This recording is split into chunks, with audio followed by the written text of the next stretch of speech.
우리가 정의구현이 되지 않은 우리나라 근현대사에 대해 이야기할 때 느끼는 분노와 허탈감은 이번 영상에서 일어나지 않으니 도입부에서 조금 짜증나고 열받더라도 끝까지 영상을 봐주시면 감사하겠습니다. 우선 전두환 씨는 전직 대통령 예우를 박탈당했기 때문에 전두환 전 대통령이 아닌 전두환 씨라고 부르는 게 맞습니다. 그러므로 영상에서는 전두환 씨라고 부르겠습니다. 전두환 씨의 헬기 사격 명예훼손 사건에 대해 설명드리기 전에 이 재판이 왜 이루어졌는지 간단하게 설명해 드리자면, 전두환 측은 대통령 해먹을 당시부터 5.18 민주화 운동을 폭동이라 얘기하고 다니고 퇴임 이후에도 진압 과정에서 있었던 수많은 학살 행위에 대해 부정하고 있었습니다. 그러나 1997년 전두환 씨는 내란죄, 수뢰죄, 반란죄 등의 죄명으로 사형 선고를 받게 되죠. 이후 김대중 전 대통령이 전두환 씨를 사면시켜버림으로써 전두환 씨는 당당하고 떳떳한 호화로운 삶을 누리게 됩니다. 그런데 전두환은 대통령 퇴임 당시에 자신의 일생을 담은 회고록을 책으로 내고 싶다고 얘기하곤 했는데,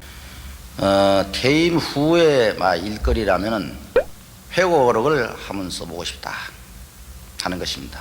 그래서 오래전부터 이 회고록에 대해서는 계획을 해온 일입니다만은 어느 정도 작품을 내놓을 수 있을지 벌써부터 마음이 많이 쓰입니다. 이 사람이 진짜 회고록을 출판합니다. 그 회고록이 2017년에 출판되었는데 헬기 사격 명예훼손 사건의 발단은 이 회고록에서부터 시작되죠. 회고록에는 그의 쿠데타에 대한 합리화와 그가 저지른 범죄에 대해 부정하는 문구가 많이 등장하는데, 전두환 씨는 이번 회고록뿐만 아니라 사면된 이후 줄곧 그의 범행을 부인하고 신군부의 만행을 합리화하는 말을 많이 해왔습니다. 그럼에도 그는 민주화운동 피해자들로부터 단 한 번도 명예훼손죄로 처벌받지 않았는데, 그 이후로 전두환 씨의 변호인은 피해자 집단이 너무 크기 때문에 피해자가 특정되지 않으므로 명예훼손죄가 성립되지 않는다는 겁니다. 그런데 이번 회고록에서 유일하게 피해자를 특정한 부분이 나오는데, 그게 바로 조비오 신부를 지목하며 조롱한 겁니다. 공중에 대해서 아무런 공격을 가하지 않는 상태에 있는 그런 시민들에게 공중에서 사격을 가하는 것은 자위권 발동이라고는 볼 수 없는 것이다.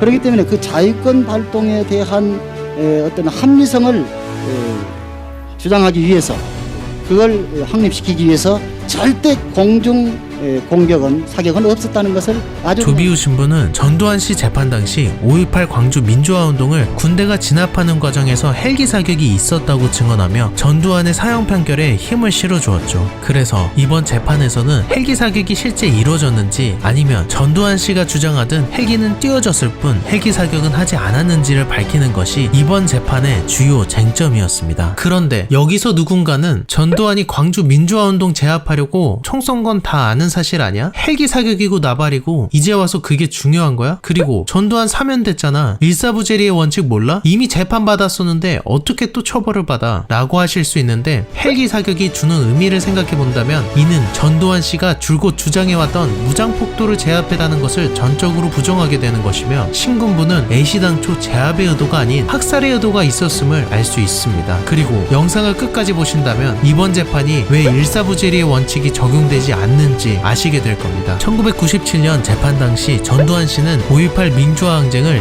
무력 진압한 것이 아닌 폭도를 진압하기 위한 정당방위였다고 주장해왔습니다. 그런데 만약 헬기 사격이 실제 있었더라면 전두환 씨가 줄곧 주장해온 모든 반박이 무너지는 것과 같습니다. 헬기 사격을 직접 훈련해보셨거나 영상을 통해 한 번이라도 접해보신 분들은 대략 이해하시겠지만, 이전부터 군 관계자들은 헬기 사격을 자국민을 상대로 하는 것은 절대 있어서는 안 되는 작전이며, 이는 어떠한 경우에도 정당방위가 설립할 수 없는 전쟁 범죄라고 주장합니다.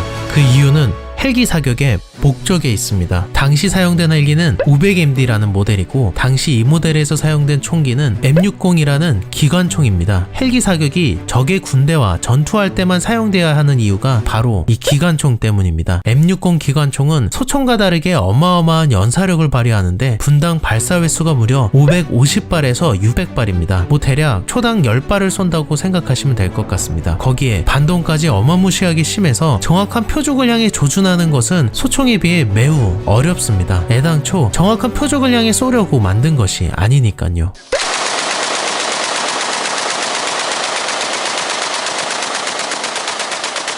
기관총이 처음 만들어진 때부터 오늘날까지 쓰이는 목적은 단 하나입니다. 집중 포화, 즉 무차별 대량 학살이죠. 그런데 5.18 민주화항쟁 때 헬기를 통해 이 기관총을 발포했다는 겁니다. 시민들이 시위한다고 총을 사용해서도 안 되는 것은 당연하지만 기관총 사용을 승인했다는 건 대놓고 제압이 아니라 살상을 지시했다는 의미와 같습니다. 그렇기 때문에 전두환 씨의 변호인 또한 헬기 사격에 대해 절대 부정하며 시민들이 헬기 프로펠러 소리를 기관총 소리로 착각한 것이다 라고 주장하기도 하였는데, 이에 대한 반박으로 16명의 증인들이 증언을 하였는데 이 증언을 한 내용에는 한 가지 공통점이 있었습니다. 드르륵 드르륵 따다다다 땅땅땅 이와 같은 짧게 끊어서 쏘는 기관총 소리가 들렸다는 겁니다. 이에 전두환 씨 측은 기관총은 연사력이 분당 600발에 달하기 때문에 짧게 끊어 쏠 수가 없다고 주장했습니다. 그러나 특조위가 조사한 바로는 500MD 헬기 사격은 끊어치기로 사격을 하며 헬기에 주로 2500발 정도를 실어서 가는데 모든 탄창을 몇 분 내로 다 쏴버리진 않는다라고 군 관계자가 주장했다고 합니다. 그래서 저도 간단하게 찾아봤는데 끊어칠 수 있더라고요.